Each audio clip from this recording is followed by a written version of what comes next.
ನಮಸ್ತೆ ವೀಕ್ಷಕರೇ, F9 TV ವಾಹಿನಿಗೆ ಸ್ವಾಗತ.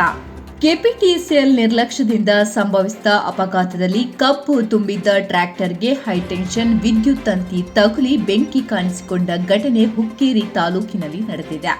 ಬೆಳಗಾವಿ ಜಿಲ್ಲೆ ಹುಕ್ಕೇರಿ ತಾಲೂಕಿನ ಬೆಳವಿ ರಸ್ತೆಗೆ ಹೋಗುವ ತಹಶೀಲ್ದಾರ್ ಕಚೇರಿ ಹಿಂಭಾಗದಲ್ಲಿ ಈ ದುರ್ಘಟನೆ ಸಂಭವಿಸಿದೆ.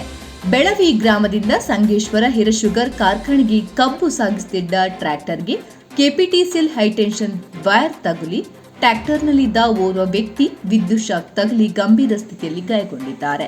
ಗಾಯಗೊಂಡ ವ್ಯಕ್ತಿಯನ್ನು ತಕ್ಷಣವೇ ಹೆಚ್ಚಿನ ಚಿಕಿತ್ಸೆಗೆ ಬೆಳಗಾವಿ ಕೆಎಲ್ಇ ಆಸ್ಪತ್ರೆಗೆ ದಾಖಲಿಸಲಾಗಿದೆ. ಈ ಅಪಘಾತದಲ್ಲಿ ಉಳ್ಳೋಳಿಹಟ್ಟಿ ಗ್ರಾಮದ ಗೋಪಾಲ ಕುಡೂರಿ ಎಂಬವರಿಗೆ ಗಂಭೀರ ಗಾಯಗಳಾಗಿದ್ದು, ಇನ್ನೋರ್ವ ಮಲ್ಲಪ್ಪ ಹೆಬ್ಬಾಳಿ ಅವರು ಪ್ರಾಣಾಪಾಯದಿಂದ ಪಾರಾಗಿದ್ದಾರೆ. ಟ್ರ್ಯಾಕ್ಟರ್ ಮಾಲೀಕರು ದುಂಡಪ್ಪ ಓಂಕರ್ ಅವರಗೋಳ ಎಂದು ತಿಳಿದು ಬಂದಿದೆ.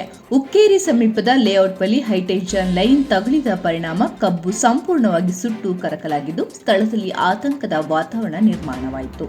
ಘಟನೆಯ ಮಾಹಿತಿ ಪಡೆದ ಹುಕ್ಕೇರಿ ಪೊಲೀಸರು ತಕ್ಷಣವೇ ಭೇಟಿ ನೀಡಿ ಪರಿಶೀಲನೆ ನಡೆಸಿದ್ದಾರೆ. ಅಲ್ಲದೆ ಅಗ್ನಿಶಾಮಕ ದಳದ ಸಿಬ್ಬಂದಿಗಳು ಕೂಡ ಸ್ಥಳಕ್ಕೆ ಧಾವಿಸಿ ಬೆಂಕಿ ನಂದಿಸುವಲ್ಲಿ ಯಶಸ್ವಿಯಾಗಿದ್ದಾರೆ. ಅಗ್ನಿಶಾಮಕ ಠಾಣಾಧಿಕಾರಿ ಎಸ್ಆರ್ ಭಜಂತ್ರಿ ಅವರ ನೇತೃತ್ವದಲ್ಲಿ ವಿಜಯ್ ದೇವಋಷಿ, ಮಾಲಿಕ ಸಾಬ್ ದೇಸಾಯಿ, ಮಹೇಶ್ ಯಲ್ಲನಾಯ್ಕ, ರಮೇಶ್ ಚಿಕ್ಕಲಗಿ ಹಾಗೂ ವಿಠಲ್ ಸಂಗ್ಲಿ ಸಿಬ್ಬಂದಿಗಳು ಕಾರ್ಯಾಚರಣೆ ನಡೆಸಿದ್ದಾರೆ.